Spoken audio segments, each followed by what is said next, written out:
Nama saya Agnes Monica Julia dengan nombor matriks 20 DPM 24F 1002.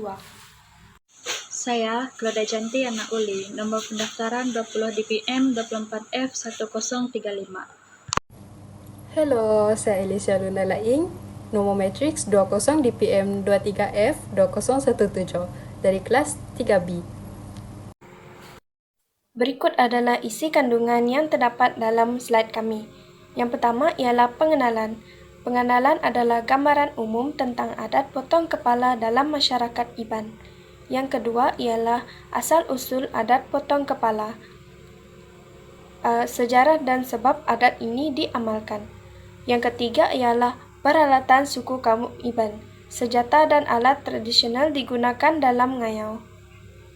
Kisah adat potong kepala, cerita dan mitos yang berkaitan dengan adat ini.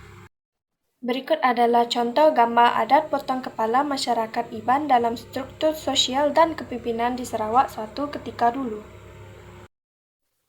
Pengenalan. Adat ngayau atau potong kepala merupakan satu amalan tradisional masyarakat Iban di Sarawak pada zaman dahulu. Ia bukan sekadar satu bentuk peperangan tetapi juga berkait rapat dengan struktur sosial, kepimpinan, dan kepercayaan spiritual mereka. Kejayaan dalam ngayau melambangkan keberanian serta kelayakan seseorang untuk menjadi pemimpin dan melindungi komuniti. Walaupun adat ini telah lama ditinggalkan, ia tetap menjadi sebahagian daripada sejarah dan warisan budaya masyarakat Iban. Masyarakat Iban juga merupakan salah satu kumpulan etnik terbesar di Sarawak dengan sistem sosial dan kepimpinan yang unik. Adat potong kepala atau lebih dikenali sebagai ngayau memainkan peranan penting dalam struktur sosial dan politik mereka. Amalan ini bukan sekadar peperangan tetapi berkait rapat dengan status, keberanian, dan ketuhanan seseorang dalam masyarakat. Asal-usul adat potong kepala dalam masyarakat Iban. Adat potong kepala atau yang lebih dikenali dengan istilah head hunting merupakan salah satu tradisi yang terkenal dalam kebudayaan masyarakat Iban. Potong kepala yang dulu dianggap sebagai simbol keberanian dan kemenangan memiliki sejarah yang sangat dalam tradisi mereka. Bagaimana asal-usulnya? Mari kita telusuri. Adat potong kepala dalam masyarakat Iban pada asalnya dikaitkan dengan kepercayaan animisme dan ritual untuk memperoleh kuasa serta status dalam kalangan anggota masyarakat. Seterusnya, masyarakat Iban percaya bahawa kepala manusia yang dipotong itu memiliki kekuatan spiritual yang boleh membawa keberanian dan keselamatan kepada mereka yang melakukannya. Selain itu, tradisi ini juga sering dikaitkan dengan perang di mana kepala manusia yang dipotong dianggap sebagai simbol kemenangan. Seterusnya adalah peralatan-peralatan yang digunakan oleh suku kaum Iban. Yang pertama ialah parang. Parang adalah senjata utama yang digunakan oleh prajurit Iban untuk memenggal kepala musuh. Dengan bilah yang tajam dan panjang, digunakan dalam pertempuran atau serangan terhadap musuh. Sebelum adanya senjata api, parang adalah alat yang sangat efektif untuk menyerang dan memenggal kepala dalam pertempuran jarak dekat. Para prajurit Iban yang berani dan terlatih akan menggunakan parang dengan keahlian tinggi dalam pertempuran. Yang kedua, mandau. Mandau telah digunakan oleh suku Iban sejak zaman dahulu.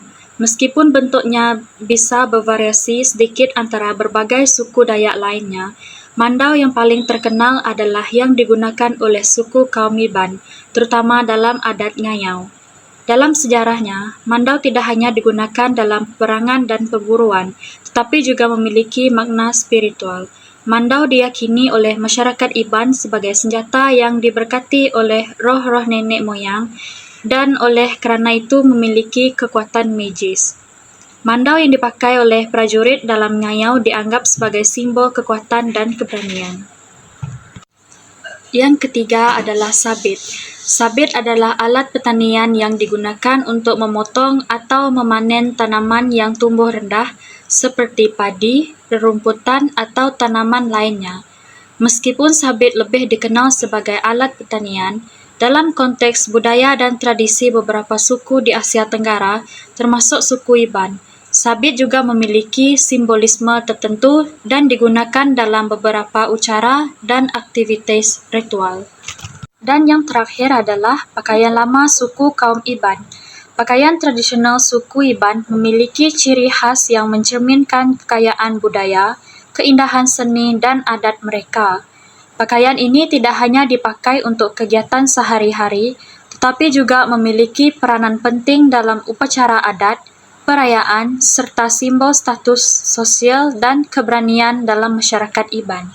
Secara umum, pakaian tradisional Iban terbuat dari bahan alami seperti kulit kayu, kain tenun, dan aksesori dari logam atau manik-manik yang dihiasi dengan berbagai motif dan simbol. Berikut merupakan kisah adat-adat potong kepala yang telah terjadi bertahun-tahun dahulu dan diletakkan di Museum Kuching Sarawak. Berikut merupakan klip video yang pendek, iaitu di mana kepala-kepala yang telah dipotong diletakkan di dalam sebuah langkau, iaitu pondok kecil, dan ditinggalkan berabad-abad tahunnya.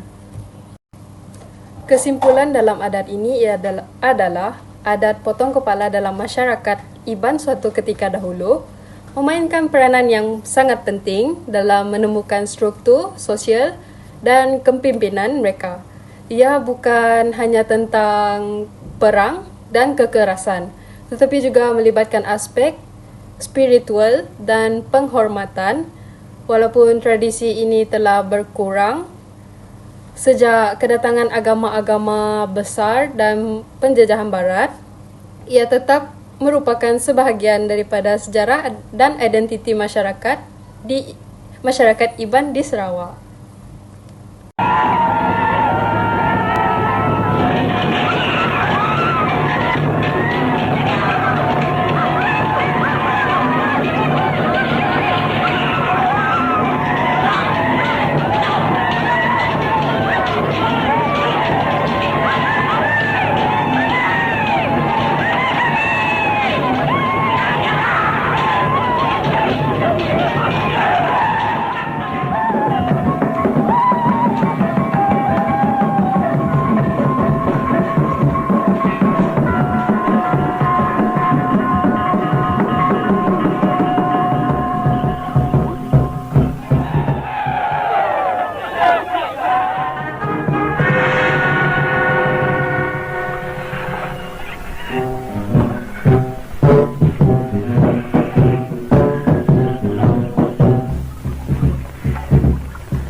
चले क्या